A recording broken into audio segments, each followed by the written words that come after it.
Are you ready?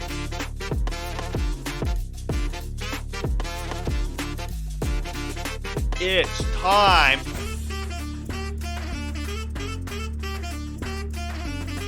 for the Beastcast. Excellent.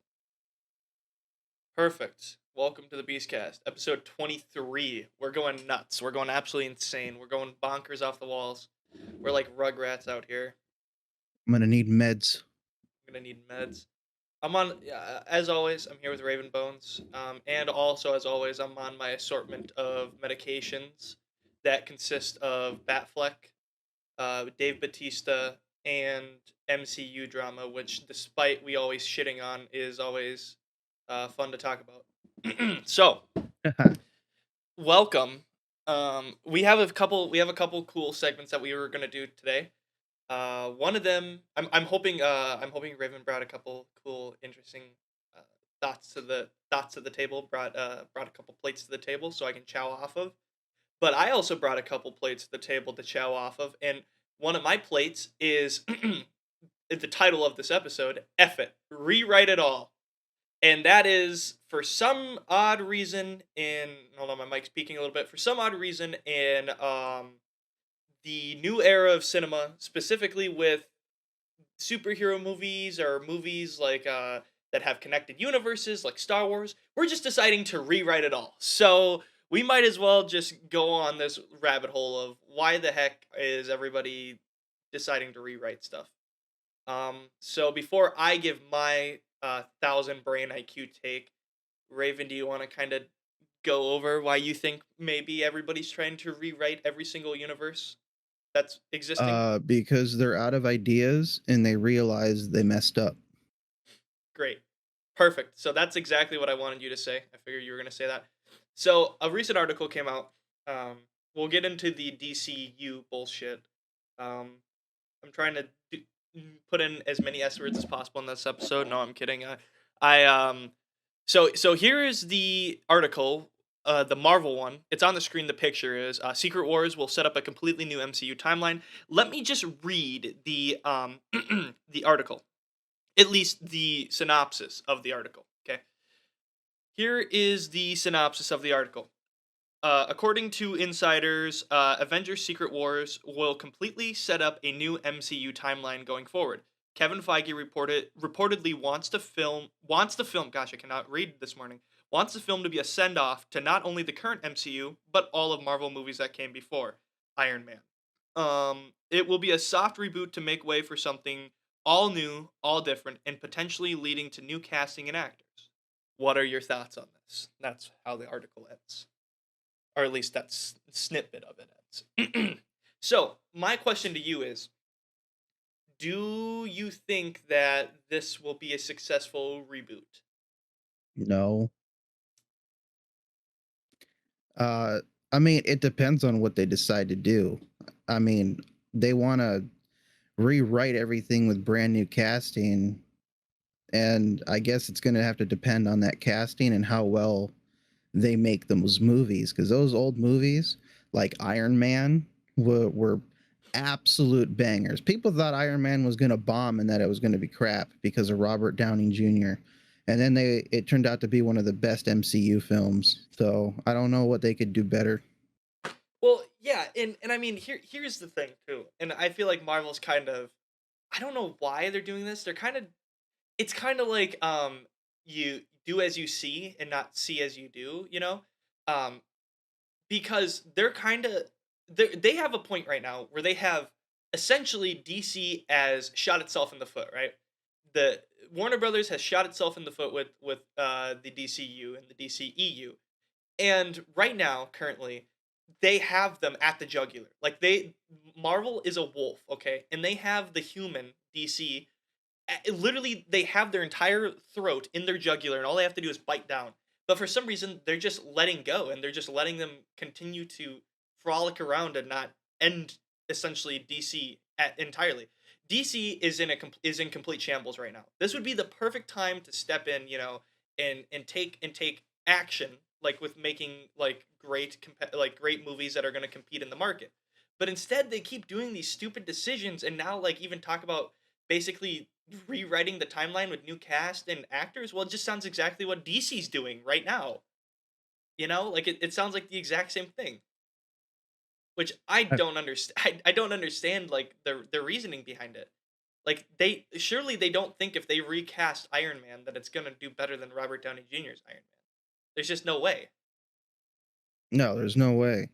And to be honest, if they decide to reboot and redo a storyline, it means that all my tears and emotions that I had for the lead up of the Infinity Stones and Thanos were for absolutely nothing. Exactly. Like you're telling me that this last 10 years of heartbreaking moments of some of the greatest action scenes of all time are essentially for nothing.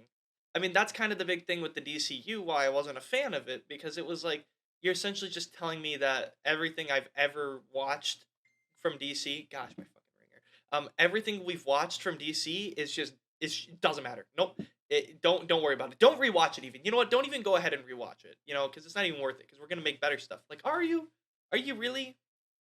Like, I surely there's got to be people who are telling them don't do this. Like in their companies. Like are they not surveying people to see like what they like back in the day? You used to survey people like, okay, what did you like early screening? What did you guys think of this movie? Oh, it was crap. Ah, crap. Well, now we got to rewrite it and redo stuff. I feel like now they just like the studio heads are just like, well, this is how I envisioned it, so yeah, this is exactly how we got to do it. And they're like, but, and they're like, what do you mean, but? You're fired. Get out of here. You know, like that's kind of how I feel like Yeah. it is right now. Like essentially, these studio heads are just making movies so they can just like sit down and be like, oh yeah, great movie. God, I'm glad I greenlit this one. This is my favorite movie of all time because I'm the one who wrote the whole thing. Like there's there is Yeah. no Yeah. substance there Hmm. is no substance to anything that is being made anymore, I feel like from either of these companies essentially. I mean, somehow we got movies like that actually were kind of good, like the Suicide Squad by James Gunn and the Batman and you know, we had Peacemaker too, which was kind of funny. I don't think you could really call that substance, but it was still a good show. uh, it's kind of like but no, yeah, like I don't I just I don't understand like what why everybody thinks we need to rewrite it. Like are polls showing that people don't want like the current actors in universe anymore or like what it like what are they trying to get at? I honestly think that if the polls are showing that they don't like the current casting and actors and universe, that rather than rebooting an entire MCU, they just continue with the ones people do like and Exactly. then recast everything else and actually come up with something good. Because for me, one of the magics that created the MCU was you got, oh, look, Iron Man. Oh, look. Even at the time, it wasn't Mark Ruffalo. It was that other guy playing the Incredible Hulk. And then you had Thor, and then you had Captain America, and we're all sitting here like, oh, is there a chance that there could be an Avengers? Like, this would be amazing on screen.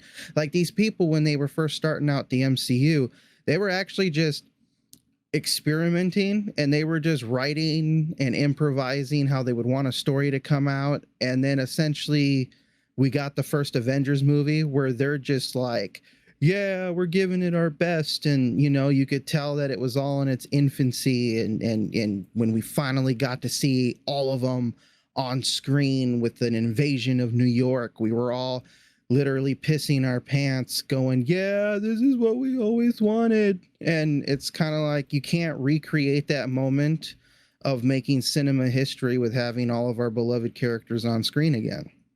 Yeah, and I also feel like the problem was is they had great casting choice and people fell in love with them and then they just kind of stripped most of them away from every series they were ever in. Like I mean, Yeah. the thing is Chris Hemsworth, I mean, yeah, people like him, but I mean, his most recent Thor movie wasn't that well received. Actually, it was horrible. Uh, Yeah. and Captain America's gone. Mark Ruffalo is like just a big Hulk now. Like he's just CGI completely. We don't even see the human version of the.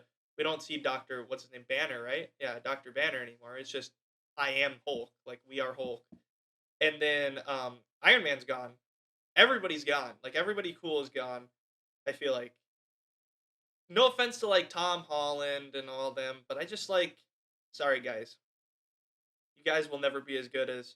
Oh, Black Widow's gone too. Yeah, Black Widow. Pretty much like yeah, Scarlett Johansson's gone. Everybody's gone, dude. Like there's nothing left. Like there is nothing left that makes me want to watch these films hardly. Like you cannot tell me that. I mean, supposedly Hugh Jackman's gonna be as Wolverine in Secret Wars, which I mean, okay, sure. And then Woo. yeah, exactly. Uh, but I don't know.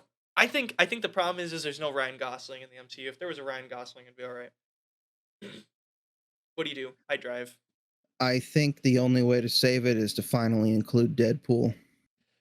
Deadpool, and then they have to bring back Iron Man somehow. I know it'd be cliche as hell, but it would be the only way. I think bringing back the High Evolutionary as well. That Ooh. he would be fun to have Deadpool You know what? meet. Do you know what would be a really cool idea? Is do like what Regular Show did that one time, where uh, you take every single villain they ever had and put them in a massive battle with the heroes, like Thanos style. You know, like the Thanos style at the end of Endgame. Like Yeah. essentially have every single villain who has ever fought come back, and they make a league of villains, and they come and they just they want to destroy not just the Avengers but everything. That would be badass. That's the only way I think it would be worth watching. The budget Eh, on that fight alone would have to be so through the roof. It would not be profitable. I agree. Screw it. Let's just, you know what? If we're rewriting everything, let's just include every single thing into one cinematic universe. Let's just make one big cinematic universe. Let's get Godzilla in there, King Kong in there. Let's get Star Wars in there. Frick it. Dude, let's put the Did you see boys in the there. edit somebody made where he added all the movie Yes. universes to the Yeah. yes. Indiana We need to Jones, freaking, oh my gosh. we need to do all that. All the Disney movie universes. We have random Pinocchio coming through a portal. But the one from the game Lies of P, that one would be nice. Include Just Winnie the Pooh. oh yeah. No, they can't do that. Would be banned in China. Oh shit, that's right. And they need their movies in China. Fuck. All right. Well, uh, who do we include instead of Winnie the Pooh? Oh, Kermit. There you go. Kermit the Frog Oh, here. yeah, Kermit. We could do Kermit. Hey, could you tell me which ways to St. Louis? Yeah, it's back Hunchback the of way. Notre Dame. Yeah, it's back the way you came. Frickin'. Have you ever seen that episode of Family Guy where it's the guy Yeah. strolling down the river? Kermit's sitting there with a freaking shotgun on the boat. Yeah, it's back the way you came. Yeah, Family Guy is dark, dude. There's some fun episodes of Family Guy. Oh yeah, we can include Family Guy in there too. The Peter Copter, Stewie. Yeah, Oh dude. gosh. The ultimate crossover. Hey, at least it'd be something they're attempting. Dude, think about how expensive that would be, but literally every single person in existence would go see that movie. That would be almost a 7 billion like view movie on opening weekend. you would have to essentially just astral project the movie into the sky, because you couldn't crowd enough people into spaces to watch it. Astral projected. But yeah, so no, I feel like they've kind of just screwed everything up. And so another thing too, now this is the other part of my my beginning pictures. Dave Bautista, you see him right there, the cool guy. Hey, I'm Drax. I can't do his voice. I don't know. That Oh was yeah. a Kermit the Frog. Hey, I'm gonna eat these crunchy. What is the thing that he always is munching on in Guardians of the Galaxy? Drax, have you been here the whole time? He goes, yes. But anyways, so yeah, so Dave Bautista, he apparently, well, he did an interview and he apparently said that he wanted to play Bane so badly he essentially begged Christopher Nolan on his knees to let him play Bane, and they said nah, and he was like, dude, please, and they were like nah, and he was like, oh, man. So he is apparently in talks with James Gunn, and he wants to play Bane, whether it's in the Robert Pattinson's Batman are in the DCU. He doesn't care. He just wants to play Bane. So now that begs a question: if Dave Bautista gets into this role, because there's been some leaks about about casting a Batman. There's been leaks about Jake Gyllenhaal, Jensen Ackles. My thoughts are, if you had to cast, like, okay, so Ben Affleck's like, no, I'm done. I'm out of here. I don't want to do this anymore. And you don't want to get George Clooney. You have to recast a new, semi-older Batman, like in his 40s. Who are you casting? Realistically, I want to hear from you. So we have Dave Bautista as like a Bane for a villain setup for the DCU. Okay, so who do you think would match that energy well? Would you see somebody like Ooh. Jensen Ackles or like Jake Gyllenhaal, or would you maybe see somebody else in the role to match that energy? Oh, dude, this is a hard question, man. That's what I said. I was picking my brain about it. Like, I don't know. Like, because the thing is it's like there's so many people that I think could play a good Batman, but we've seen that happen with George Clooney. Yeah, they can play a good Batman, but it doesn't mean they're a good Batman. George Clooney was a great actor in the 90s and everybody loved, well, 80s and 90s, and everybody loved him and wanted to be him. Pretty boy, rich pretty boy, and he played a good Bruce Wayne. I can't stand the nipples on the suit, but I guess he was in.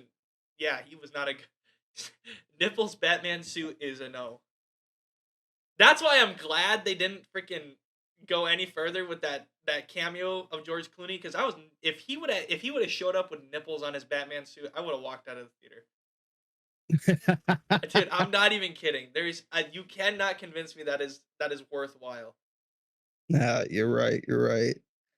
It would, and call me dumb, but what if Nicolas Cage became Batman? Whoa! That is We get a crazy, Jared. buffed out, roided Nicolas Cage. Dude, I can't. I'm sorry, Raven. I'm trying to picture this in my head right now. I just cannot see Nicolas Cage. I can see him as like a Bruce Wayne. Like, I could maybe yeah, I could see him like as Bruce Wayne, but I can't see him as Batman, dude. They say how did God, I can't do it, dude. His voice is hilarious. The freaking Rachel, where is she? I put her on 31st He Street. could be threatening to take a face off. He takes off his mask. Oh shit! Put it back on, dude. Please. Oh lordy. I think Nicolas Cage is a pretty good looking dude, actually. How old is Yeah. he? Is he pushing in his 60s now? I'm actually not sure. Let's see, Nick. 59. Yeah. Oh shit. Yeah, 59. Well, I hate to break it to you, but he's exactly almost the same age as Ben Affleck, isn't he? So, isn't Ben Affleck like 50? Oh no, never mind. Whoa, Ben Affleck's way younger. Whoops, sorry. I'm sorry, Ben. Ben Affleck is 51. I will never. I'm sorry. I will never ever do that to you ever again, Mr. Affleck. George Clooney's getting up there too. How old is Bale? Isn't Bale like 50 something? I have no idea.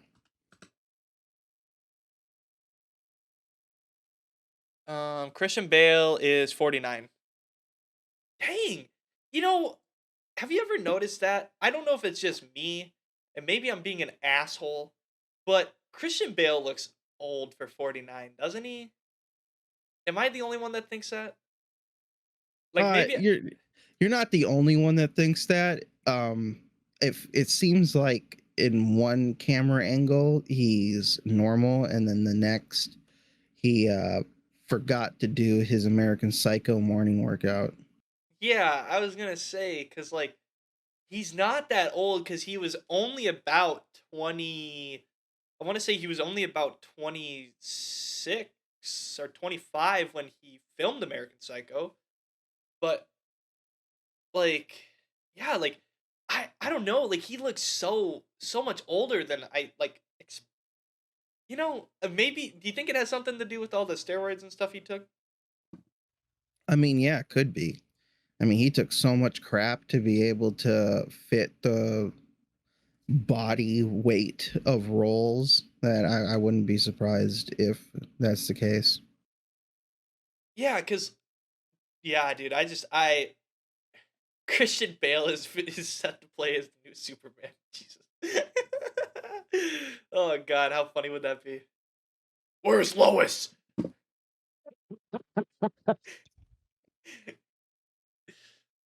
Where is she?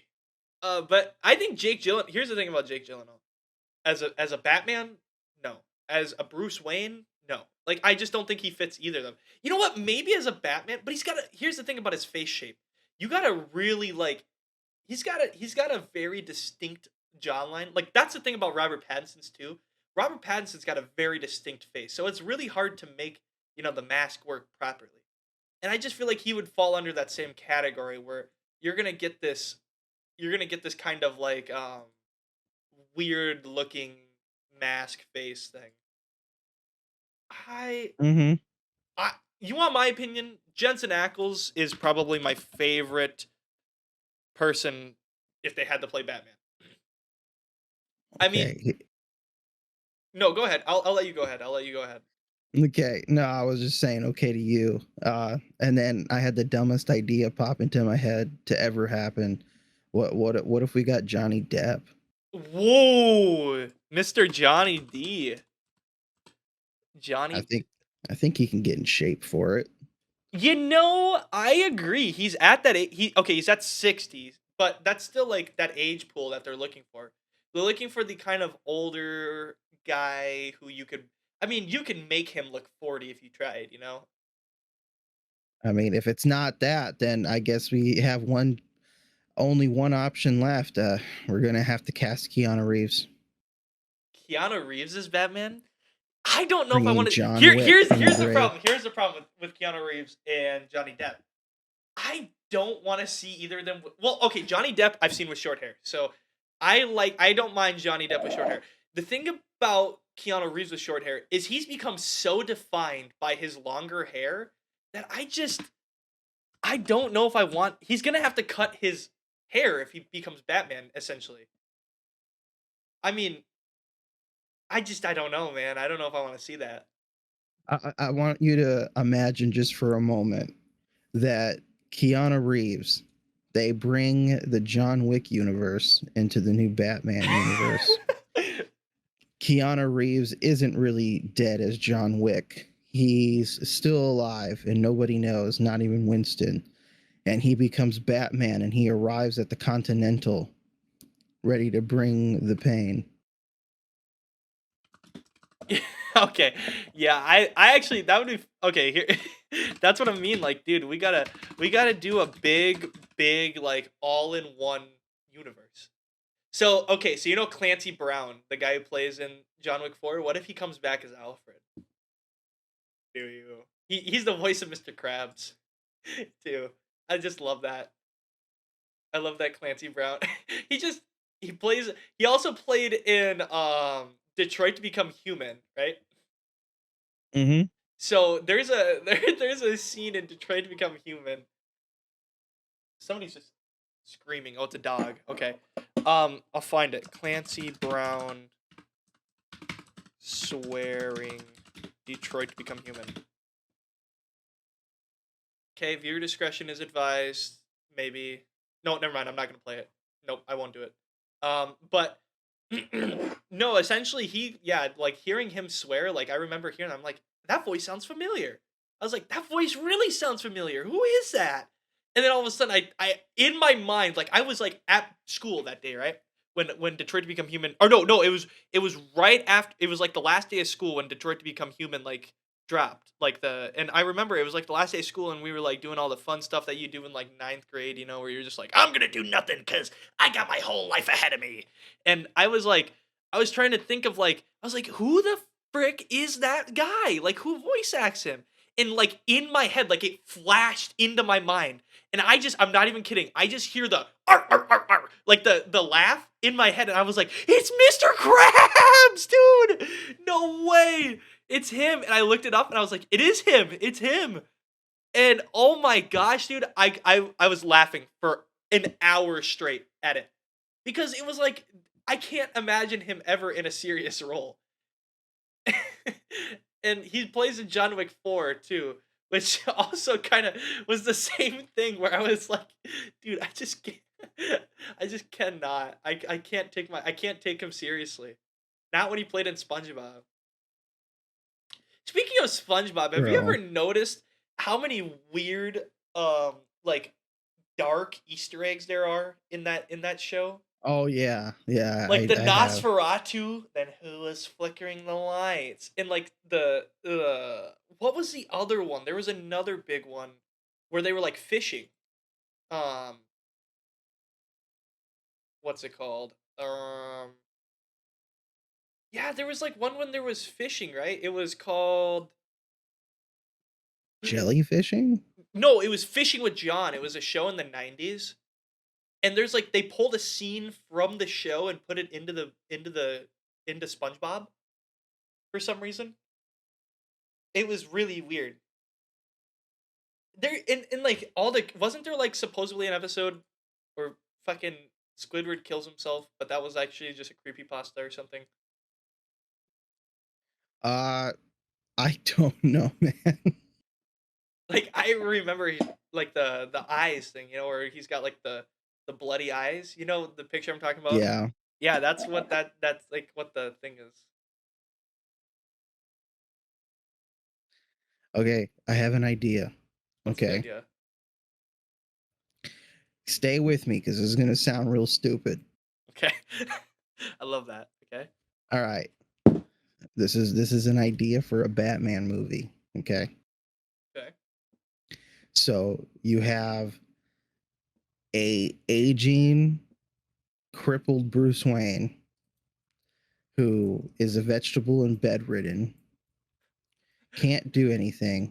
Okay. So Alfred, who is casted by Mads Mikkelsen, trains himself in fighting and puts on the costume and goes out there and does the crime fighting for Bruce Wayne so people don't suspect it to be Bruce Wayne after becoming a vegetable.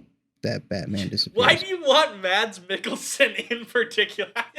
Why in particular do you just want Mads Mikkelsen? Man, that What- dude's still ripped. Like, we need to get that going before he loses it. Okay, I hear what you're saying, but let me counter. Imagine Alfred as a Batman. Let me count. Let me counter that offer. Okay. What if, and you got to bear with me here, okay, or should I say wolf with me here? Okay. Well, I got an idea for a Batman movie. Get this. Batman. It's like Batman Beyond, essentially, right? Where he's like the you know the cool futuristic 2099 Batman and all that stuff, but he's not actually called the Batman. Get this. This is what his name is. Are you ready? Huh. He's called Man Bat, and and he's played by Timothy Chalamet. Oh my god. No. No.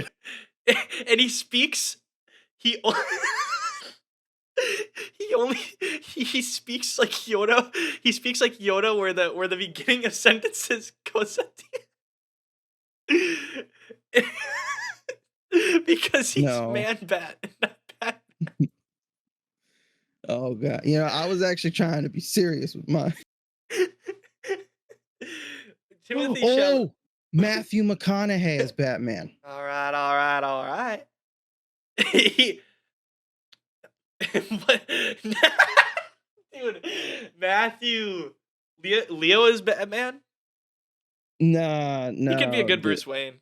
He could, but he sucks. Matthew McConaughey Matthew is McConaughey is him, dude. he's tall, he's still fit, and he's charming. Oh, that's true. And, You got to get somebody who's tall too. yeah, and he's charming, and he looks like the type of dude you can expect to be rich and yeah, rich. I want to take a pic with Cardi B inside my car. Yeah, dude, freaking Matthew is hilarious, dude. I love that guy. What's your favorite Matthew McConaughey role? Like the movie he ever played in? Oh, that's a tough one. I got to refresh my memory on them because I've seen so many. Because I'm not gonna do the freaking cliche thing and say Interstellar. Because that's uh For the very little he was in The Wolf of Wall Street, I thought his character was kind of funny. It's fairy dust. It's imaginary. It's not fucking real. And he like does the little shh thing with his mouth. I thought that he's in that movie for maybe 5 minutes, but I love it. I liked his I liked the movie a Tropic Thunder, his role in it. Yes, him and Robert Downey Jr. Uh-huh. Dude, how did they get away with making Tropic Thunder in 2008? Because it's called the world is not dictated by offended people on the internet. Just make something. If it works, it works. If it doesn't, it doesn't. But at least try to have heart when you do it. Oh my god, Robert Downey Jr. And good writing. Robert Downey Jr. is hilarious in the movie. Talking to me, cracker. He goes, man, what? What?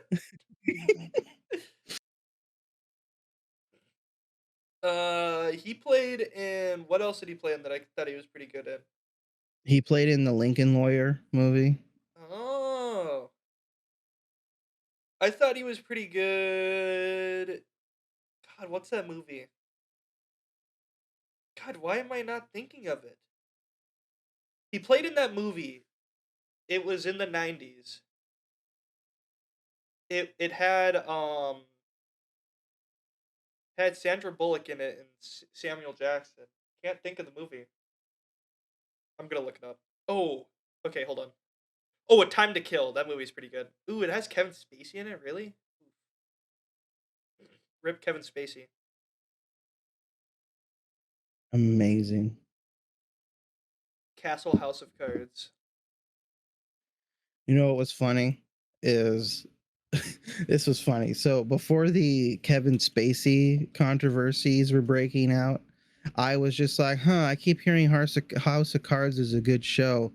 Let me start it up because there's multiple seasons now. And I made it like to the middle of season 2, seeing basically how I would imagine a very realistic depiction of our politicians acting towards each other. And all of a sudden there's the Kevin Spacey news breaking out in real life about him doing something and ruining his life. And I was all like, you know, it feels like the script to this show. So I don't know. I guess that's what happens. Screwed over. He Yeah. what was it? Was that the first ever like true like Netflix original show? Yeah, House of Cards was like the one that was bringing in all the dough aside from Daredevil. And then was Netflix the one that had what was it? Something is the New Black. Orange is the New Orange Black. is the New Black. Yeah. Was that also a Netflix show, right? Yeah, that was a Netflix show. Weird. It's crazy to think like how those shows like are 10 years old and stuff and they were Netflix original shows. What a time we live in, man. I know. Like Time goes by. How is that even possible? Like how I don't even get it, dude. Oh, speaking of time going by, we're gonna end this segment with this. So, I'll continue this when we are coming back. But I got technically semi banned off Twitter, and the reason is so unbelievably stupid that I have to tell you when we come back. So we'll hear from a couple cool people, and then we will be right back. Bye. We are back. So we ended the last segment talking about how I got semi kind of maybe possibly banned, terminated, whatever off Twitter. I don't really use Twitter anymore, but I got a little message this morning as I was in a presentation, which by the way was hilariously fun. The presentation was at Bankura University, and it was by one of my professors, who did a webinar essentially where he did like his presentation from home, and he had like a bunch of people watching it. And I'll tell you what, the funniest thing ever is listening to people from India Zoom bomb their own like meeting. It's hilarious. The guy came in and he just started making mouth sounds, like wet mouth sounds, like that. And then I was like, "Whoa, okay, maybe somebody just left their mic on or something." Then the one guy was like, the presenter was like, like, "Oh, here's, I'm not gonna say his name, but here's the guy, here's the guy who will be presenting today." And the one guy unmutes his mic, like the one guy in the call unmutes his mic. He goes, "Fuck you, motherfucker! You fucking suck!" like really loud. And I was like, "Whoa, whoa, what is going on?" Like, this is just, we're just trying to talk about post-human and like Samuel Beckett, man. Like, come on now. Like, that's uncalled for, dude.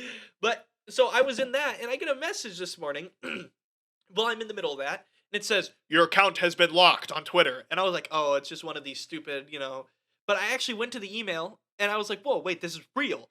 And I click on it, and they essentially said that because they started cracking down on accounts that weren't over the age of 13. And I go, "Okay, hold on, hold on, hold on.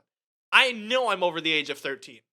And so I clicked on it, and they said, "Oh, because even though you are over the age of 13, because you made your account in 2016 when you weren't over the age of 13, well, guess what? Your account is permabanned." And I was like, "What? I get permabanned for so?" I can't believe that. Like, I understand that technically it's a TOS violation, like it's a terms of service violation, but still, that is so, to me, that is just so, like, almost petty. Like, they're like pissed that I made an account before I was 13, like 8 years ago, like 7 years ago. Like, I don't understand how it's this bad. Like, how is it actually this freaking, like, how is it to the point where they're gonna permanently ban my account despite me being a grown adult? Despite me, I think that is hilarious. Despite me being a grown adult, I'm still banned off Twitter because I made my account when I was not 13. I, I don't even know. I don't even know anymore. Damn, that's rough, buddy. Like, like, okay, so I am a grown adult, right? So me, I myself, would hope so. Yeah. I am a grown adult, and I have a license that proves I am over the age of 18. And even though I still have all of that, I cannot verify my account to get it unbanned because my account was created as during a violation. So it's like the ultimate fuck you, essentially. So I have a personal vendetta against Mr. Elon Musk now and his team at X. And going forward, my account, I think if you go on Twitter, I mean, Raven, you can probably check for me. I think if you click on my account, it's probably still there, but I can't access it anymore, ever. Let me see. Da, da, da. Okay, come on. I mean, it loads so slow, I know man. X fucking sucks. Actually, you're not even in my DM history. Oh, so yeah, so I probably am permanently shut down. You're gone. Yeah, you're gone. I mean, okay, here's what we can do when I can click on, we'll go twitter.com. Oops. If you could send me the link to your profile, So I can okay, look at it no, from my we'll end. just do this. We'll just do this. So here is, I'll change it for you so you can see, Raven. I'm showing everybody on screen now. For everybody who's not listening and is watching, you can go ahead and look over at your screen quick. This is the message I get when I try to access my account. Jason Nichols at JJ Boycott. Our terms of services require everyone who uses Twitter to be 13 or older. And we have determined that you did not meet the minimum age requirement at the time this account was created. Your active ad campaigns have been paused. For further details and to understand whether it is possible to restore access to your account, please visit this forum. So I clicked that forum and I tried to do all the thing, and they basically sent you a big FU.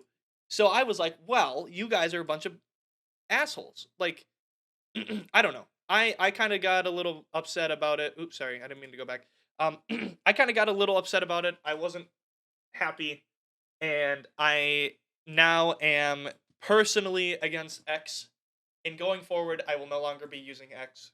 So, thank you, Mr. Musk. I hope that once you start making people pay for X, you lose everybody. So, That's it- got to be the dumbest decision like to ever make. well, the fact, okay, it's not even the fact of whether or not he actually decides to go through with it. The fact that you're even considering it alone is crazy. You're gonna make people pay for Twitter? That's crazy. There's no way. I can't. That's when places like Threads and Instagram and Facebook are really gonna freaking blow up. You're gonna have Instagram. Threads is now like, I mean, Threads has a lot of users and it's semi populated, but I feel like Threads just isn't quite X. I mean, I don't like Elon Musk that well, but I will say this: X slash Twitter slash whatever XX videos, whatever it is still feels like Twitter. Threads is its own thing, but because it's its own thing, because they didn't want to make it feel just exactly like Twitter exactly, it just feels kind of off. And it still feels like I use it, but it still just kind of feels not right, you know? Like Twitter Yeah. almost has like this status, even though it's X now or whatever, it still kind of has a status, you know, like this is what, you know, people in the real world use, you know, for social media. Facebook is so you can talk to your Grammy and your daddy and your mom and all of that. But and then Instagram's kind of like, oh, you know, here's my latte. I posted my latte today, and on my story you can find 4 pictures of my dog. She's a Chihuahua. She her name is Sakano. She was born 6 months ago in my backyard. I don't know. I just found her. She was a rat dog, but I made her look pretty. See, look. And then Twitter is kind of like the you know, like this is what the president is going to be making an announcement on. Like that's what I think of when I see like Twitter. Although that's kind of not how it is anymore. But Twitter is now just a cesspool. So plus Yeah, I I agree. only used I essentially only use Twitter to look at jokes like memes, look at stupid political takes and piss people off. So I um I kind of lose nothing by not having my Twitter. But so moving on from my little rant, we have a movie that I thought was epic, or a trailer. So A24 Studios, for all of you who don't know, last year they made a critically acclaimed movie, won movie of the year, Everything, Everywhere, All at Once. Amazing Such cast, a great movie. amazing cast. Overall, I just thought it was kind of funny. And it won movie of the year last year. Although I thought Bullet Train or Batman should have won, but you know whatever. I am not the one making. I don't pick the movies, so I don't care. All last year had some really good movies, so I don't blame them for picking that one. But they are back. A24 is back, and their studio is backing a movie by, we were just talking about him, and we just talked about him in the last segment, Nicholas motherfucking Cage. Nick Cage is back for this movie Dream Scenario. The movie is essentially the rundown of the movie. um, well, actually, okay, yeah, I'll do the rundown of the movie and then we'll talk about it. So essentially, the rundown of the movie is Nick Cage plays this professor, and all of a sudden, people start seeing him, like he, him, like his everything about him in their dreams, and like it becomes like he becomes famous and becomes like a world phenomenon, and then slowly towards the end of the trailer, spoiler alert, essentially like these people start hunting him down because you know he kind of like people don't want to see him anymore and he's still in their dreams, and it's like, well, why is this happening? And that's like what it kind of leaves you on, and it kind of just shows like his life getting ruined. uh Now, Raven, I want to hear your opinion on what you thought of the trailer and what you think of this idea for a movie, and if you think it's going to be a good Uh, Nick Cage movie. I think it's going to be a great Nick Cage movie.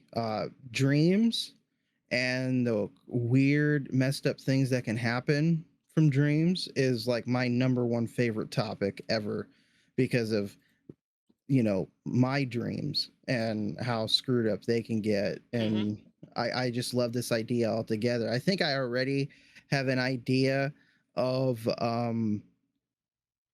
how the movie is going to go, Yeah. which is funny. Uh, I think I might have figured out the plot twist already after watching it 3 times, the trailer, I mean, yeah, because I can if you have tell a this is going to have a plot twist. yeah, I mean, Key and I like writers. So everybody who forgot, me and Raven are novelists. We write. We do a lot of writing. For people who write a lot, or in like watch a lot of movies, just anything, they usually can see a trailer and they can pick up on pretty much everything. Like I can watch most trailers, especially and this is a good thing to if you want to learn how to get good at this, like for like analysis, like for college and stuff like that, for all of you high schoolers out there. If you want to go to college and be good at analysis, you need to be able to analyze things quickly and fast. A good way to start analyzing stuff is analyze trailers of like animated films, like Disney movies. Go watch Elemental and see if you can not go watch it, but go watch the trailer and see if you can get the subplot and the idea of the movie from it. If you can't, well then you have no imagination, you're screwed. If you can, well then you're in the right track. And then you go from there.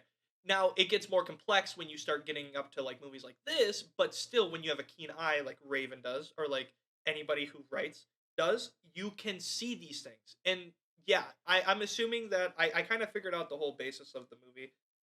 But it doesn't mean you shouldn't go watch it, you know? Like, it's kind of like, oh, wouldn't you think that ruin it for you? No, it doesn't ruin it.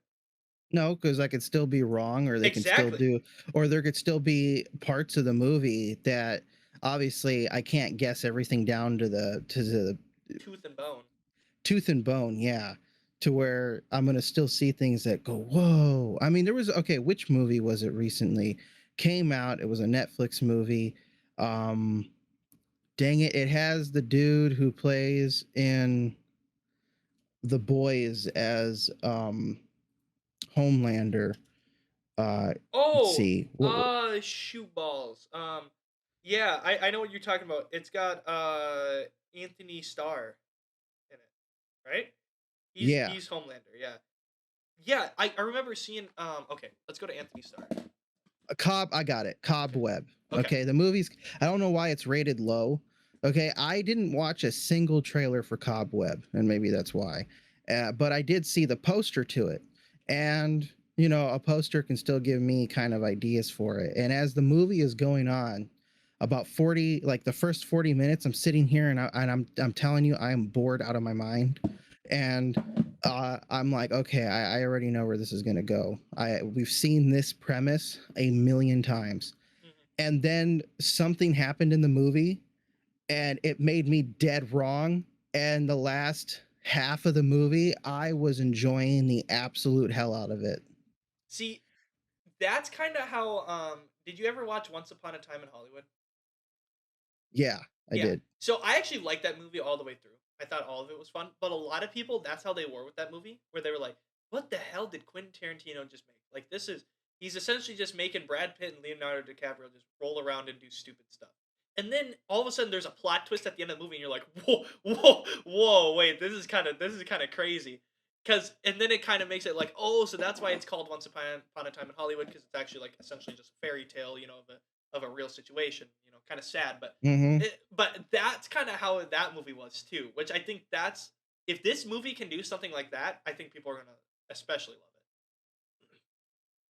I mean, the movie looks amazing. Dream it. scenario, Yeah, and it was funny because the second half of the trailer, or the last, I don't know, third of the trailer, where it started to really amp up, I was just like, oh my gosh, yes, finally I get a movie like this. Nicolas Cage is awesome. and I think this is gonna be one of okay. So Renfield was kind of semi bigger. I feel like Nick Cage is slowly coming back into not bigger projects, but like um projects that are becoming more successful in recent times. Renfield was Mm-hmm. pretty popular, and it was a semi bigger cast. And now I feel like this is another step up because they're just coming off of Everything Everywhere All at Once. So everybody's looking at them like, okay, what are you guys gonna do?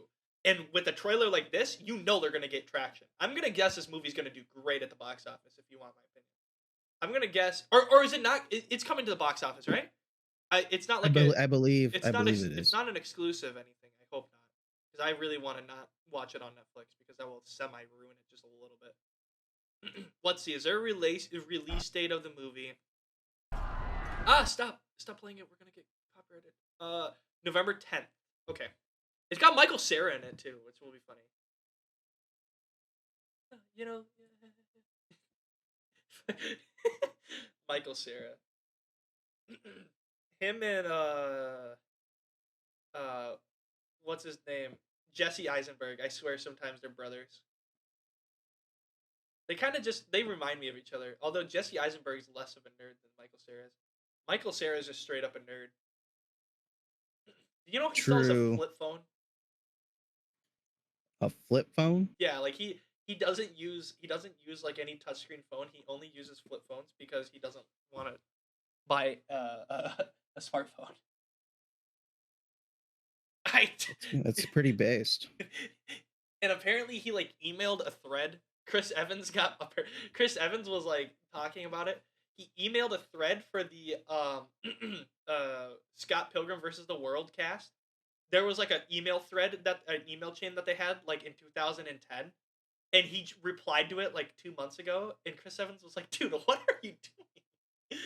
It's 13 years ago, bro." And he was just like, "I just wanted to say hi." He's a nut job. He's a goofball. Him and what's her name? Aubrey Plaza. They were gonna get married in 2011. They were gonna get married just so they could immediately get divorced, just so they could call each other ex-husband and ex-wife. It's kind of badass. Really? Yeah. Have you ever seen the picture of him with the big coat? No. What? That picture's hilarious. Oh man, there's a picture of him in like winter and he's wearing like a massive coat. It's kind of funny. Oh, okay. So moving on. So yeah. So are you gonna go out of your way and watch this in theaters? Or sorry. Are you gonna go out of your way and watch this in theaters? Or are you gonna lay off? I'm done with theaters for now. Okay. If I get confirmation from you, because I trust you, that it's a good film, maybe I'll go to the theater to make sure that A24 continues to get support, because I know that they started out as an independent studio. They still kind of are. That was small, and they were coming out with the most obscure things ever, which is like a breath of fresh air in this world of reboots and remakes and all that other crap. And I also like their screwed up movies. The only thing I hope for in this, and I'm not saying it's happening now, is that after Everything Everywhere All at Once, and I'm assuming now with Dream Scenario is going to be a banger, that they don't forget what makes A24. I don't need them to become the next Universal Studios or 21st Century Fox. I just want them to continue being A24, because when I do see that label on a movie, I'm like, yes, finally something good. Yes, and another thing too that A24 I think is really interesting. When the writer's strike first happened, A24 immediately was like, "All right, yeah, well, what everybody who works for us, you guys can do. We'll pay you whatever you guys need to get paid and stuff like that for people who are working on our project." So like that's why this movie's coming out even, because A24 is like, "Fuck it, we'll pay you guys what you guys want to get paid. We don't care." Like we're not in it for. They're not just in it for just the money too. I mean, yeah, they're of course everybody's in it for just money, but in the long run, they're also like, well, if we make a good product too, like that's the goal. They're focusing on money and quality rather than just money, which is nice, because there's very few companies that do that anymore. I feel like. I mean, when was the last time you actually saw like almost an independent film from like Universal or Sony Pictures, like fully independent film that was just captivating? It's been a while. Obviously, Fast X. Dude, oh, I'm kidding. dude, hey, could you consider Fast X to be an indie film, because technically it is being completely spearheaded by what's his nuts Vin Diesel? Yeah, Vin Diesel. And he's not a mainstream director, so he's an I'm indie director. The last time I watched a film that even looked like it had good quality of an independent film was that one movie by Guillermo del Toro that was like a horror movie. It had it was like the Crimson something. A knock at the Oh no, that was M. Night Shyamalan, and that movie sucked. Knock at the cabin door. uh let's see, hold The on. Crimson Web. I gotta Crimson Dawn. remember. I don't know. I'm trying to think of Crimson. Crimson Peak. Okay. That was the last time I ever saw a movie that had like good original independent like film you know, and that's 2015, so that's been a while. Yeah, I feel like Scorsese and well, Tarantino's done with films after his upcoming movie that he's making. I feel like people like okay, so Nolan kind of is working I think he's kind of working with Warner Brothers a little bit. But going from like Scorsese and Tarantino, they were like kind of like the last people I feel like of this era that were kind of, and they're not even really from this era, but from this era that were kind of making independent films at a high level, you know? Like at Yeah. a high level as in like commercial level. I feel like that's kind of gone. Like you don't really get control like Stanley Kubrick or George Lucas. When they made films, it was like I'm doing this and I'm doing this and this is how it's going to go and this is how it's going to go because I'm the director. That is my job. I direct people. Now, unless you are like Martin Scorsese or one of these guys and you try to say, "No, I'm the director. I'm going to do this." They're going to the fucking crowd is going to look at you and go, "Get out of here." Like get out of here. Get off this film. Because this is our film, not yours, pal. Yeah. And then if it's garbage, they can just throw your name in front of it. Be like, dude, he was the one that took control of everything, man. I can't believe it. Gosh. Oh, we're never going to use him again. He didn't listen to the studio and the what was it? The previews for review and stuff like that. He didn't listen to him. He didn't listen to anything we tried to offer him. Honestly, to be honest, like for me, A24, anytime a movie has A24, I'm not saying all of them are good. It's just when I see A24, I know I'm getting something original. And so even if it's something that might be disappointing to some people, like they came out with that movie Lamb. I don't know if you had watched it. It's essentially about a couple out on a farm way in like the Norwegian or Swedish mountains, and one day one of their sheep gives birth to a half human, half lamb, and like they just start raising it as their own kid, and it's kind of like a very like very tense atmosphere in the movie because the wife thinks he screwed a sheep and it somehow gave him a baby, and the whole tension between their marriage. Like if for some people it could be a really boring movie, but for me I was just sitting there, I was just going, damn, wow, this is a premise, let me continue watching this, I want to see how this plays out. And it was, the ending was kind of screwed up. Yeah, I mean, I don't know. I just feel like we're almost gone with the days of like there needs to be a really big wave. I feel like Oppenheimer, Barbie, those movies, despite them being commercial movies, I think they were a good indicator of what type of movies people want to see. People want to see something that's not part of a massive franchise, that's not superhero, and still is a fun movie to watch. I mean, Oppenheimer. Not saying that it's not a fun movie to watch because it's fun. It depends on your definition of fun, but I mean, realistically, the fact that a movie can make $1 billion when it's 3 hours of sitting there watching people talk about nuclear physics is kind of insane. And I feel like that just comes down to the director just being amazing. Even though the explosion of the bomb was the most anticlimactic, disappointing part of it. It was, I mean, dude, no, you had to see it in IMAX. That's why, bro. No, there's nothing in IMAX that could have made that bigger. Just because I put a magnifying glass to my foot doesn't suddenly mean it's a size bigger. It's just terrible. Come on, man.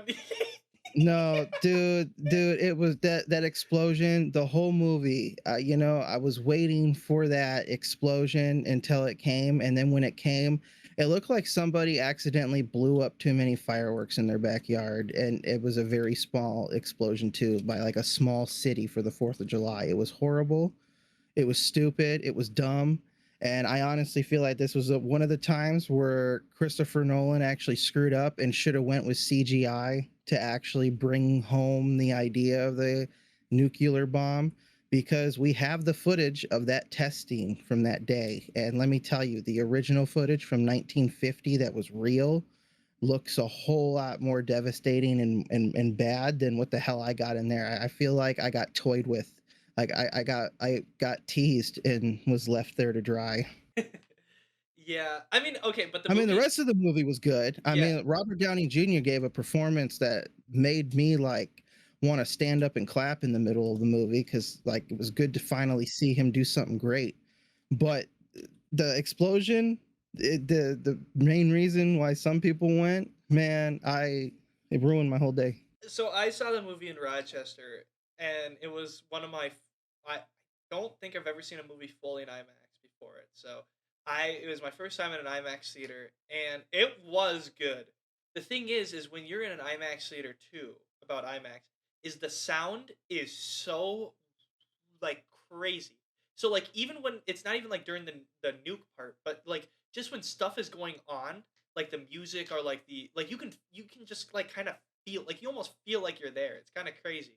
And when the nuke went off and all of a sudden it went like the loud freaking uh everything happened, I was like, "Jeez, Louise, man, that was crazy." I liked it. I don't care. I don't care what you said. I like it, and that's my opinion. But no, the thing is it's hilarious to me that the best supporting male role in a movie is actually going to come down to Robert Downey Jr. versus Ryan Gosling as Ken. Really? More than likely. I mean, can you think of any other actors that are going to be worth having a best supporting male role right now No, no, in 2023? none of them got enough Kenergy. I'm just saying. Do you think Robert Downey Jr. Somebody when both those movies dropped, Cillian Murphy was interviewed and he said, "Yeah, I'd play a Ken in the next Barbie movie." Dude, the blinders, Yeah, Peaky yeah. Blinders Ken, the 1920s Ken wearing a trench coat, British Ken. And he could play Ken that comes with a, atomic bomb. Wasn't there so back in the day they used to make like little tiny like chemistry kits, like for kids in like the 1950s and 60s and stuff like that? Wasn't there a thing? Correct me if I'm wrong. Sorry, I'm trying to fix something, so I'm really loud. Correct me if I'm wrong. So there was like a story about a kid who like kept getting these like tiny little chemistry kits, and they were like, "Dang, this guy's like really this kid. He's like really into chemistry." He was in his like backyard in his garage was building like enough. He had enough uranium to make a bomb big enough to blow up like half of the city's block, or like half the city. Sorry, like he had enough uranium from these old little chemistry kits. Like he kept buying so many of them and so many of them and so many of them that they were. I was like, what the? I was like, how is that even possible? I couldn't believe it. Where there's a will, there's a way. Bro was, bro was concocting some nefarious plans. All right. Mm-hmm. So, anything else for this little segment before we move on to our next big, awesome segment that we're going to talk about? Yeah, a movie came out yesterday for Hulu and um Star Plus. Nobody cares about that. Star. Uh yeah, the movie though is pretty interesting, pretty nice. It's called No One Will Save You. Uh it should be checked out. It's pretty nice. No one will save you. What's it about? A little bit. Like, give us a rundown. Basically, girl cabin in the woods, and crap starts happening her around her from the woods, and she has to fight off the invaders. Oh, that sounds kind of interesting. That's about it, because you'll probably be spoiled with the rest of it if you watch the trailer. But don't watch the trailer. Just let it come naturally. Okay. Something else released this week that I was gonna go watch. Oh, The Expendables 4 is out right now for anybody who wants to go watch that. With the guy who plays Rocky. Oh, they say my poop goes backwards, but And then it's got a, I What don't, was that, bro? dude, I don't know. I'm losing my marbles here. And then it's also got Jason uh, Statham or whatever his name is, and it's got 50 Cent in it. But it looks like a horrible movie, so probably don't go watch it unless you I'll are. take you to the candy shop. It kind of looks like a bad movie, but it almost looks like one of those like it looks like Fast X. Like it looks like one of those movies where it's just like brain numbing for like an Well, hour it and a was half. supposed to. Do you know the idea behind the Expendables? Not really. Okay, so around the time the first one got made, Sylvester Stallone was realizing that a lot of these old action movie actors, like Terry Crews and I guess Jason Statham is still casted in a few things, but other people like him, Sylvester Stallone, they weren't getting a lot of action. People felt like they were growing out of them because time moves on and they're not the same Rocky Balboa actor from the nostalgic days of the 80s and 90s and stuff. And so the idea was to take basically all of the action heroes that it seems like time is forgetting about and then just have them all be in a wacky scenario together where they're just kicking ass. It's just meant to be a kick, kind of like you said, mind numbing. It's meant to be just a 90s type throwback action movie with all of these as expendables. Oh. Well, yeah, I guess if that's what you want to go see, it is out now in theaters. So go check it out. Leave the podcast right now. Pause it. Go watch the movie. Come back, and then continue listening to the podcast. When we come back, I decided to go against my own word, and I decided to watch a little bit of Ahsoka. So I will be talking about that, the Ahsoka TV show, plus then mystery surprise when we come back. Woo! One. And we are back with the Beastcast. So when we left, we were talking about some random weird movie that came out called The Expendables 4. That movie it sounds interesting, but I'm not gonna go see it. I just my theater's too expensive to go see stuff that aren't worth seeing. But a movie that is gonna be worth seeing that's coming out soon. The Creator. I'm gonna be watching that on September 29th. That comes out next Friday for all of you movie lovers. So if you want to go see an amazing, amazing, amazing, amazing, amazing movie, I think it's gonna be amazing. Personally, I mean, I can't tell you now. I mean, we could be on the show next week on Saturday morning next week, and I could be like, oh, it's horrible, it's so bad. But for now, I think it's gonna be amazing, and I'm gonna go see it next week regardless.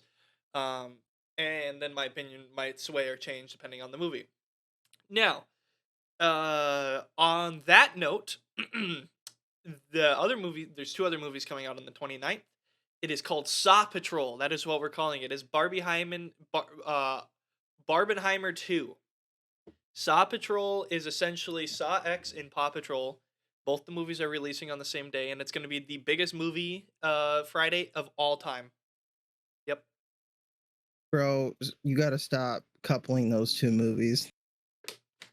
Saw Patrol will be it. This will be it. Are you telling me? Are you telling me you wouldn't want to go see Saw Patrol?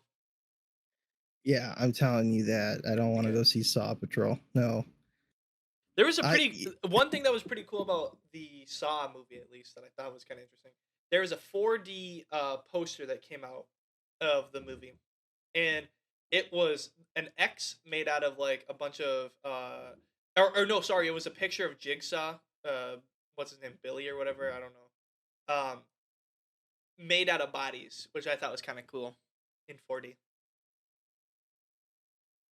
What is oh, that 4D? sounds cool. I have no idea what 4D exactly is, because I mean 3D. It was just 3D, but maybe I was supposed to be able to smell the bodies or something like that through the phone. I don't know. Oh, the flesh. Oh, speaking of flesh, dude. While we get on off on weird tangent, I had never seen Zombieland 2, and I went and watched Zombieland 2, and I thought it was the stupidest movie I've ever seen in my life. Yeah. uh Zombieland was stupid, and I thought there was no possible way they could possibly in hell ever make it even more stupid, and they somehow did. So but the world of Zombieland is expanding though. There's new zombies and stuff. Which also this movie came out like freaking dude. This came out like 7 or 6 years ago. So 2010. no, Zombieland 2 though, Oh, Reloaded. Zombieland too. Oh, It's okay, like yeah. Reloaded or whatever, isn't it? I don't know. I'm not gonna look it up. I don't even have enough willpower. But just know that I did watch that movie recently. Another movie that I watched. So I've recently become in a one of those little Gen Zers, one of those little liberal boys. Um, I started using Letterboxd because I thought it was kind of fun. Just to like, I don't even have friends on Letterboxd. Like I don't even have anybody I look at or follow. I just go on there. If I've seen the movie, I go, yeah. Did I like it? No. Did I like it? Yes. And then I write a review like, oh, this movie was shit. But Mm-hmm. I recently watched. I don't know why, but okay. So Max, you know how they always have like, oh, these movies are leaving soon. No, watch them quick before they go. On there was Charlie and the Chocolate Factory, and I was like, the one with Johnny Depp, made by Tim Burton, and I was like, what? What? No, like you can't take this away from me. I mean, I'm assuming it's going to another platform. It's probably going to Netflix or something. But I was like, Mm-hmm. no, you can't take this away from me. So I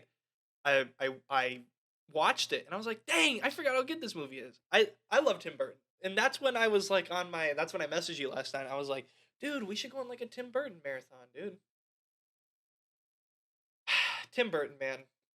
I didn't know this, but I watched Wednesday. He's the creator of Wednesday, like of the TV show on Netflix.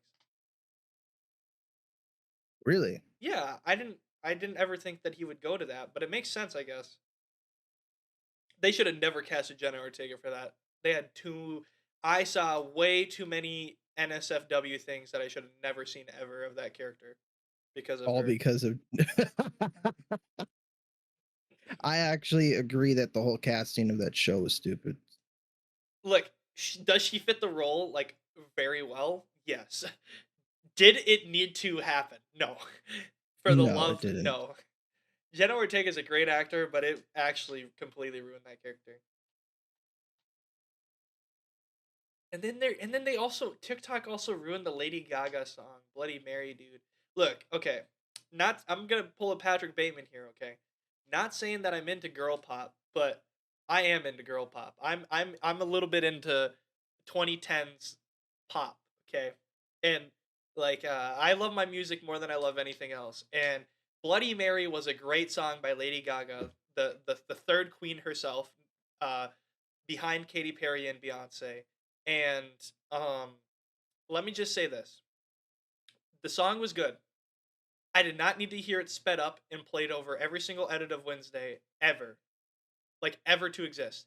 Yeah, Every that's single true. time I ever saw a clip of that show, that damn song was playing in the background, sped up, and I TikTok has ruined so much for me. It has. TikTok takes a good song and just ruins the hell out of it. Yeah, because it's like, man, it was a good song, and then now everybody knows it. It wasn't even a popular Lady Gaga song either. It was my. TikTok is a great example of why we shouldn't stop the next asteroid. I saw something about that asteroid thing.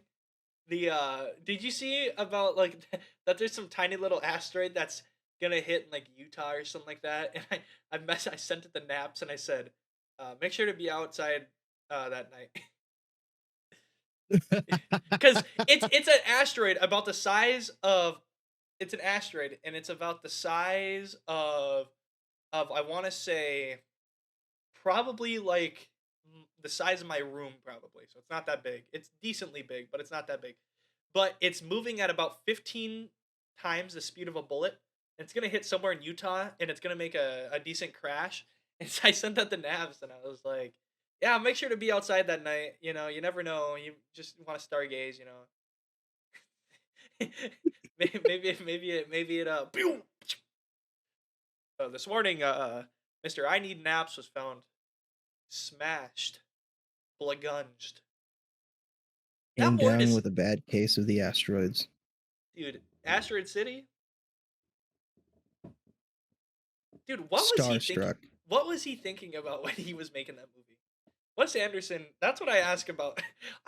The first thing I say after I walk out of a Wes Anderson film is how much marijuana and methamphetamine was he on when he made this movie? Because that's how every single Wes Anderson movie is. I agree. Especially that movie. Although we yeah, there was some pretty funny moments in that movie, but it just kind of it was kind of goofy. All right, so moving on to our main topic semi of this of our little segmento here. Our main topic today about this final topic, the final topic of today's show, the main one of this little segment, is about the show Ahsoka. It released on Disney Plus about probably at the beginning of the month. There was like 3 episodes or whatever. There's now 6 episodes with a 7th and 8th episode coming. There's a 7th episode next Friday, and then the Friday after an 8th episode. Do you know who is directing the show? Which gave me hope. Oh, Mr. Dave Filoni, the man who made the Clone Wars, which gave me a lot of hope that the show was going to be good. Now, to actually get into the plot of the show. Essentially, the rundown of the show, without spoiling it, is it's about right after the time of the Mandalorian, so right after the Empire's fallen. I want to say probably a good year and a half after the Empire's fallen. Ahsoka is, being her rogue, I am no Jedi, I'm just a Force wielder, thing that she is. And there's these 2 new, one of them is an old Jedi and his apprentice that he has taken on another Force user, and they are evil, essentially. They want to take over. They are great casting, by the way. It's great casting in the show. I want to say this. The casting is very good. The casting is good, so it kind of made me feel like there was hope for it. So I watched the first episode. Now, believe me when I say that if you ever need a good Star Wars opinion, you come to this guy. You come to me, because I will give you the straight facts about Star Wars when it comes to Star Wars. And the fact of the matter is that the beginning of the show is okay. Here's the problem that I have with Ahsoka, the show, not her character. Her character's fine in the show too, and she's played well. The problem that I have is Dave Filoni is trying to make a show similar to how Obi-Wan was, where they want to make a story during right after episode 6. Now, normally that'd be fine. Except we have a little problem with doing stuff like this. It's the fact that there are 3 more episodes that do not need to exist, and so because of it, they have to stay true to the canon. Think about this for a second. It would be so good if those 3 episodes did not exist, 7, 8, and 9. If they did not exist, you have free reign to do anything after episode 6. And to be quite honest, the stories I would rather see after episode 6 are not episode 7, 8, and 9. It would be stuff about Luke, about the Mandalorian, about Ahsoka, about Obi-Wan's, Obi-Wan was during the Empire, so whatever. But I want to see those. I don't want to see episodes 7, 8, and 9 with this stupid cast of characters that were cast. I mean, some of the casting was okay.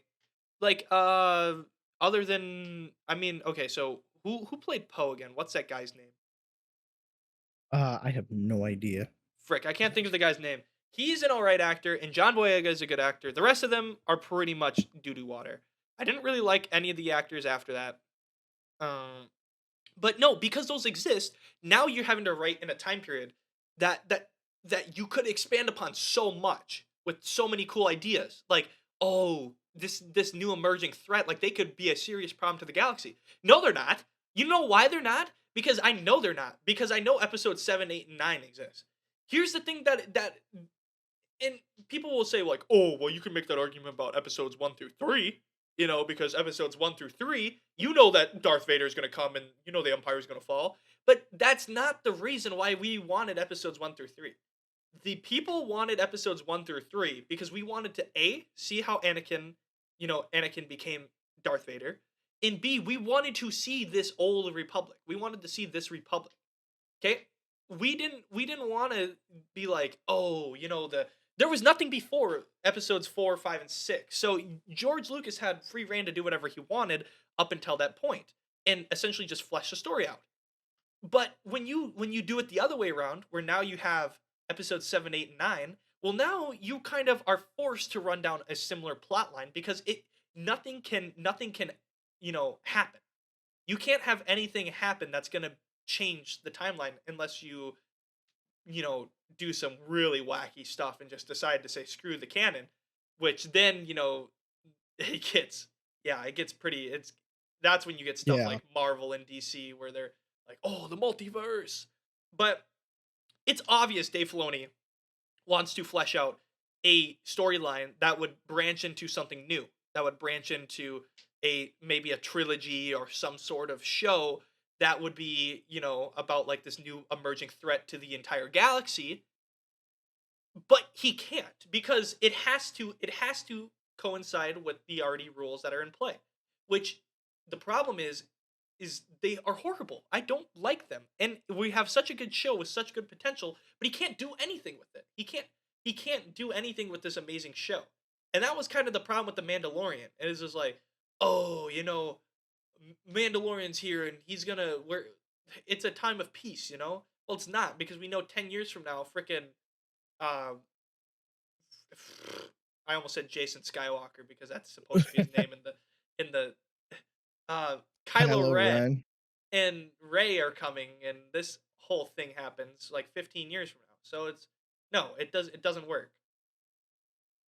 God, why did I say Jason Skywalker? That's how you know I'm a nerd when I didn't even say his actual name. I said the name that is in the script. Because that's your name and you so badly want to be a Jedi. Yeah, I do, but I don't want to be a Skywalker. Who are you, young girl? I'm Rey Skywalker. I walked out of the movie theater. Well, it was also because it was the end of the movie, but I mean, still,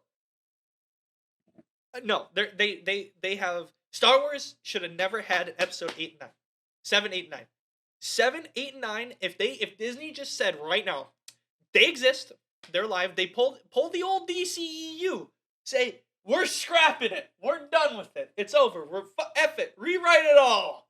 Okay, we're rewriting it all. Okay, I would be totally fine with that because then we could actually make good stories about Ahsoka, about freaking Luke, about the Mandalorian, and you could right now there are so many in development Star Wars projects that keep getting shut down.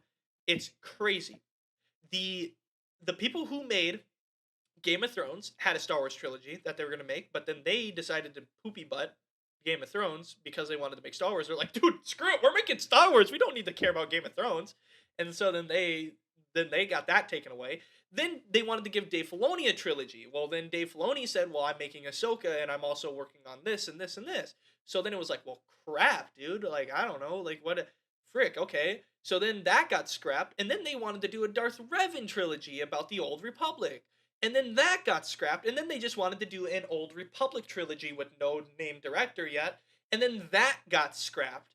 And now I think they have I don't even know. There's somebody that's directing a Star Wars film. I hope it's not who I think it is. The stupid mother fricker from Thor Love and Thunder. I swear on my Yep. goddamn Yep. grave, it is him. Him. God damn. Takiti Wakatiti Watiti, whatever his name is. Yeah, him. I don't know why. So now he has the project. So good luck. I mean, maybe we'll get a Ragnarok or something every once in a while. No. Ragnarok, I don't care. It was a dumbass movie. But at least it was better than the other Thor movies. Yes. No, it wasn't. What do you mean? No, it wasn't. The first and second Thor movie were actually good. Whoa, whoa! You can get beheaded for that opinion. Yeah, I hope so, because the Dark World gets a lot of hate when it shouldn't. Was Dark World the one where his mom dies? Yeah. And And his dad too, actually, right? Or does his dad die in Ragnarok? His dad dies in Ragnarok. Odin yeah, dies his in dad Ragnarok dies. Yeah, dies in Ragnarok. because of Helena or whatever, right? No, he died of old age because of what Loki did to him. Oh, that's right. See, Bastard. like stuff like that, like where, and then they branch it into the Loki show too. Like that's fine. That's what I loved about Marvel back in the day. But now it's like stupid, yeah. But so Helena, she's the goddess of war, right? Goddess of death. Goddess of death. Who's the goddess? Who's the god of war in, I guess, Marvel? Because I know who it is in actual Norse mythology, but who is it in the Marvel universe? Do they have one? Like in No, they don't, but I'm assuming since they have the original Greek gods that it's still Ares. ooh. So why do the Norse gods exist if the Greek ones also is it kind of like, and also the Egyptian gods exist in the universe. Everybody, dude, Marvel is just Yeah, like fuck it, everybody everybody exists. exists. Does that mean oh my god, I know who the secret person is in Secret Wars. The big reveal. It's not Deadpool. It's not Wolverine. It's Kratos. Dude, I'm gonna be honest with you right now. If I'm gonna Oh, be honest, Society. because the actors are still the right age, okay, and you still have the boy, okay. I swear to Christ, if there is some end game moment and they're like, we're all being defeated by the high evolutionary and eternity and all this other crap, we need some help, and like all of a sudden this like weird portal happens and you have like Kratos like falling through it from like the cabin in the game, and you Yeah, like have I was gonna say Atreus. the dad Kratos with the beard and the axe, Uh, not the young one, and him and Atreus walk out, and all of a sudden you hear oh Society. yeah. Oh. You have the high evolutionary and everybody like, who the hell is this? And you have Kratos in his normal defensive mode because he doesn't know what's going on. And in Kratos fashion, every time he sees somebody who claims that they are a god or acts like one, his first instinct is literally blades of chaos time. And so out of nowhere, he has no stake in any of this other than accidentally being teleported from his cabin. He just wipes the floor with everybody. And here's the thing, they can actually, this is gonna be the dumbest thing you hear me say. They could then make everything about Kratos in the MCU because we have the realm of the gods that we went to in Love and Thunder. He gonna go kill all of them. Dude, there's a God of War TV show coming out too, so I'm not excited for it. it has Dwayne the Rock Johnson in I don't care. it. I'm not excited. I'm not excited, bro. I'm sorry. Also, does Sony own technically Kratos then, right? Yeah. Yeah, So Sony it's a owns Sony. Kratos. So they would have to do some Spider-Man bullshit. I wouldn't mind. I mean, because they plan on bringing Spider-Man and Venom into the MCU, so there's no reason why they can't Yeah. try to do Kratos. Exactly. I say screw it, bring all the IPs in. I think we just need a villain arc. I think we just need to bring Kratos into the MCU to fight off Hercules that was teased at the end of God Love and Thunder. Dude, that Hercules was kind of cool. He was. He Oh was. no! You're absolutely right. Ares is in the MCU. Yeah. Really? Yeah, he's played by is his name not Ares? Wait, hold on. What was his name? I'm gonna find it out right now. I've only seen one God of War on screen, and it was in the first Wonder Woman movie. Oh, he plays Eros. So Harry Styles' character plays Eros. I thought he was Ares. Yeah, he's also known as Star Fox. Wait, Star like the game? Yeah. What the game? No. Okay. Dual barrel. Oh my gosh, bro. Imagine if they brought Ratchet and Clank into this. Oh, Part dude. of Ratchet's. Oh wait, no. What if they did bring Ratchet and Clank into it, But Ratchet was part of like the High Evolutionaries experiment, like Rocket, and they were old friends. Rocket. Dude, Like me and you are coming up with ways to revive the MCU, and Disney and their dumb crap, they're not even gonna listen to us. I know, like, dude, literally, we right now are making better progress on this fucking movie than the actual studio heads of Marvel are. In the span of 10 minutes, we have made a better movie setup. But you don't understand licensing. Licensing. You don't understand. There's so much licensing issue with Kratos and Nathan Drake and bringing all those people in there. It's like, dude. I said, yeah, and there's that much licensing issues with Spider-Man at this point, but they make it work. That's also another reason why they're not bringing Miles Morales in yet either, is it? Because, like, technically Sony kind of still owns Miles Morales fully, like Venom. Yep. I wonder who would play a good Miles Morales in the MCU. I think Ryan Gosling would play a good. Me Miles too. Morales. Yeah, he's got the perfect casting. I always said he should should have been the new Downey Black. Jr. He should have. No, I said he should have been the new Black Panther. No, screw it. He comes into Wakanda. You know, what do you do for a living? I drive. Okay, you're the new leader of Wakanda. He drives. The Black Panther drives. Dude. Oh, dude, I keep missing my garbage can. I keep trying to blow these fucking gas cans away. So yeah, so I don't know. I'm kind of I would almost say I'm semi excited for um okay, so Deadpool 3 too. That movie's still in production too, isn't it? Have we heard anything on that movie?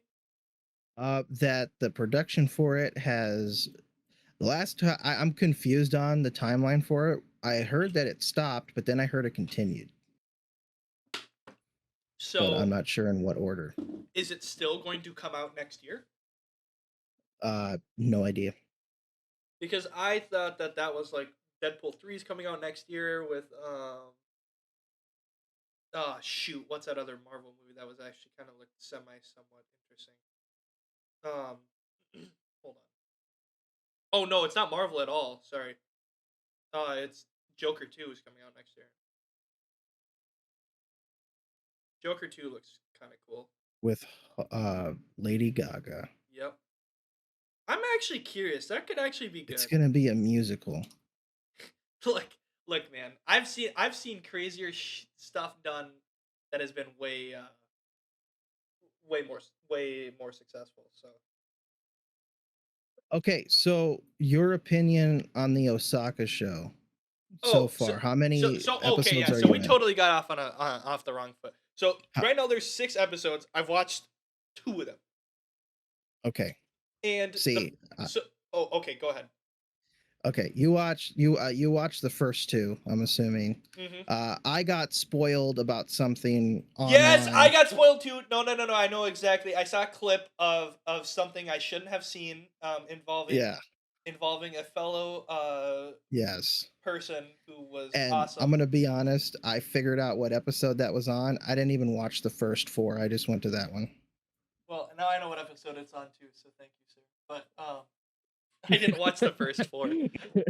I didn't even watch the others. I went straight to that one episode and I enjoyed it. And I was like, you know what? If the rest of the show is trash, this was the only redeeming episode then. I haven't seen the others, so I'm not saying they are trash. I'm just saying if it's trash, this was the redeeming episode. You literally don't need the others. This is perfect. Tie it off with a bow and be like, here you go. This was amazing. We should binge watch the whole show. I'll rewatch the first 2 episodes again. Nah, that's okay. I got what I wanted. You got what you wanted from the show. Yeah, I'm gonna plan on watching the rest of it tonight, actually. And then we can come into it with an open mind next week. But so far, the show has been good. That's good. The thing is, they just can't. It's obvious that he's struggling because he wants to do so much, but he's got to be very sensitive about not breaking the canon. But honestly, if I was Dave Filoni, I would just pull a frickin' Obi-Wan Kenobi and say, fuck the canon. Like, I'm using the F word. Fuck the canon. Literally. I do not care. First off, I rarely care about the actual canon of everything in episodes 4 through 6.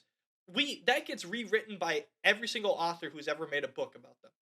Obi-Wan Kenobi rewrote the canon of the show because Darth Vader had technically supposedly never fought Obi-Wan until um, their meeting in episode 4, after he Not became Darth true. Vader, which is not true because it actually got rewritten. And then they used that in Obi-Wan, which I thought was okay because, it's somewhat rewriting the canon timeline. It's not rewriting the comic timeline, but it was somewhat semi, if you want to look at it by that way. But the thing was about Obi-Wan that it was a good show and it had good aspects to it. The beginning of the show kind of sucked a little bit about Obi-Wan too. I remember that because it was like, Obi-Wan would I never loved it. Obi-Wan, well, just to me, Obi-Wan would never I just feel like he would never retreat to that far. But then it kind of made sense as the show went on. And also, I remember that was when I first started to kind of not like the critical drinker because that was kind of the first time I like fully was like, yeah, dude, you're kind of off the rails, bro. That and then funny enough, it was Rings of Power that made me stop watching him. But anyway, I know that's crazy. Me defending For Rings of me, I Power. I actually liked Obi-Wan. I hated the No, little girl actress though. yeah, Every time she was on screen, it brought it down. I actually liked Obi Wan. I thought it was good. I thought Obi Wan was good. I just had to. At first I was weary of it because I was so scared of modern Star Wars because basically the only thing that had been good at that point was essentially the Mandalorian um, after frickin' Rogue One. So I was kind of scared, but it worked out. My opinion on Obi-Wan the show is very simple. One, the little girl who plays Leia is stupid. I don't like her. Every time she's on the screen, it feels like I'm watching a really dumbed down child's movie. And two, I never expected it to be this big, amazing show. And it has its moments of being clunky and weird, but I was actually enjoying it for the most part because I understand Obi-Wan Kenobi. And for me, it's like we can't expect the man to have a perfect psyche and mental mindset after having to endure Mustafar against Anakin and having somebody who he considered his brother, betray him. I would have been depressed too for at least a couple 6 years and stuff. And I don't think there was anything wrong in showing his process of coming back to being a mentally strong Yeah, Jedi yes, again using that type. exactly. And I think the thing that finally opened up for me of so I was kind of a very conservative Star Wars watcher when back in the day. I want to say when I really in my peak as a Star Wars fan, which was 2017, 2018. Like when I could like recite you knowledge from the freaking elder gods of the Star Wars universe, the Force gods. Okay? So I was a nut. And I was a very conservative Star Wars watcher because I was like, they messed it all up with the sequels and then the Mandalorian. I was so unsure about the Mandalorian, which it ended up being okay for me at the time. Which now I love the Mandalorian. I think the first season of Mandalorian is absolutely perfect almost.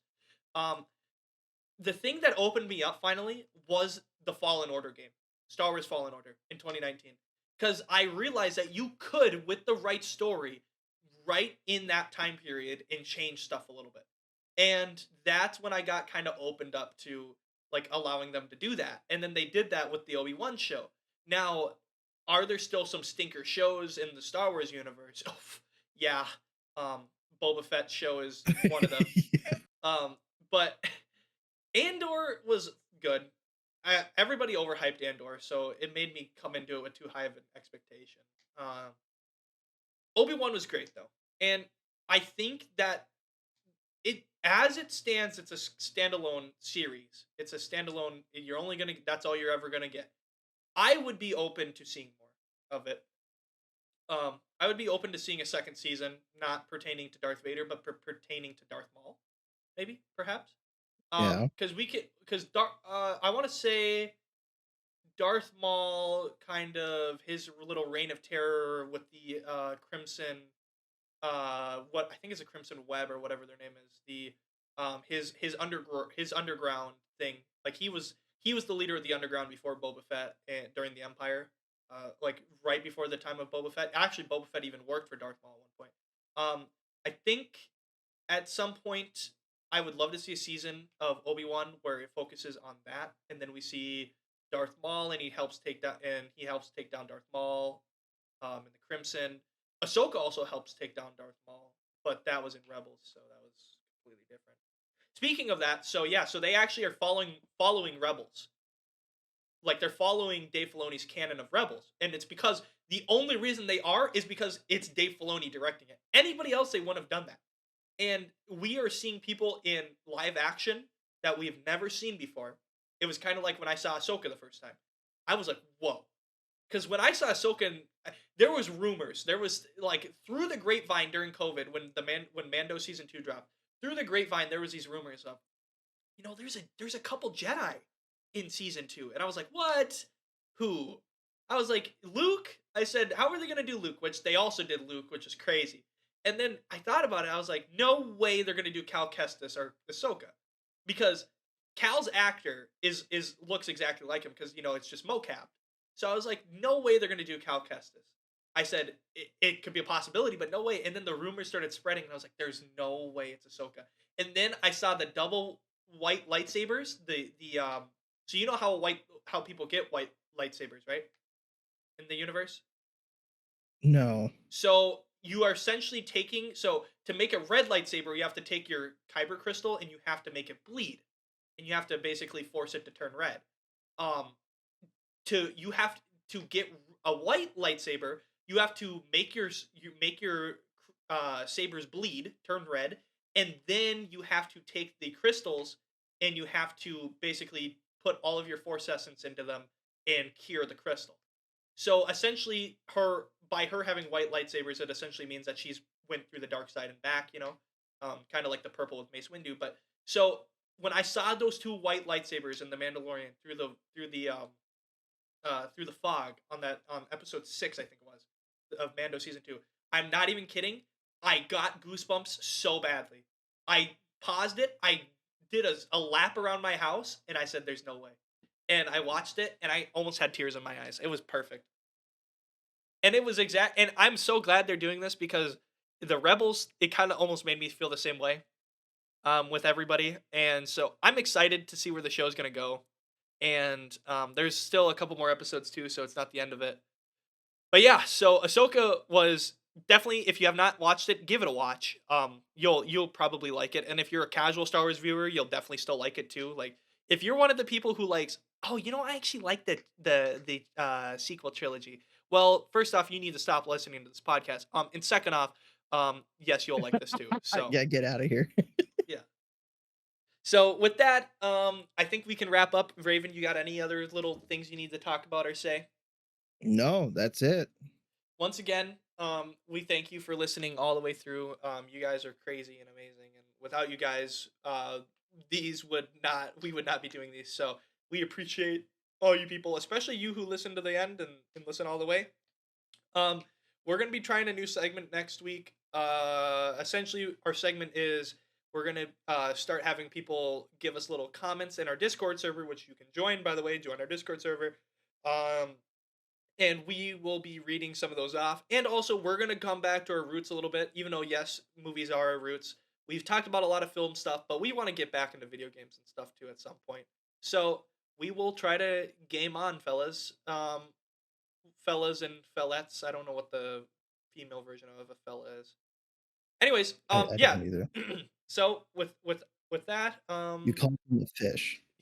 yeah, so with that, dudes and dudettes, we will see you guys next week. Bye. Ciao. Salut. All the cool ways to say Guten Tag. All right. Bye.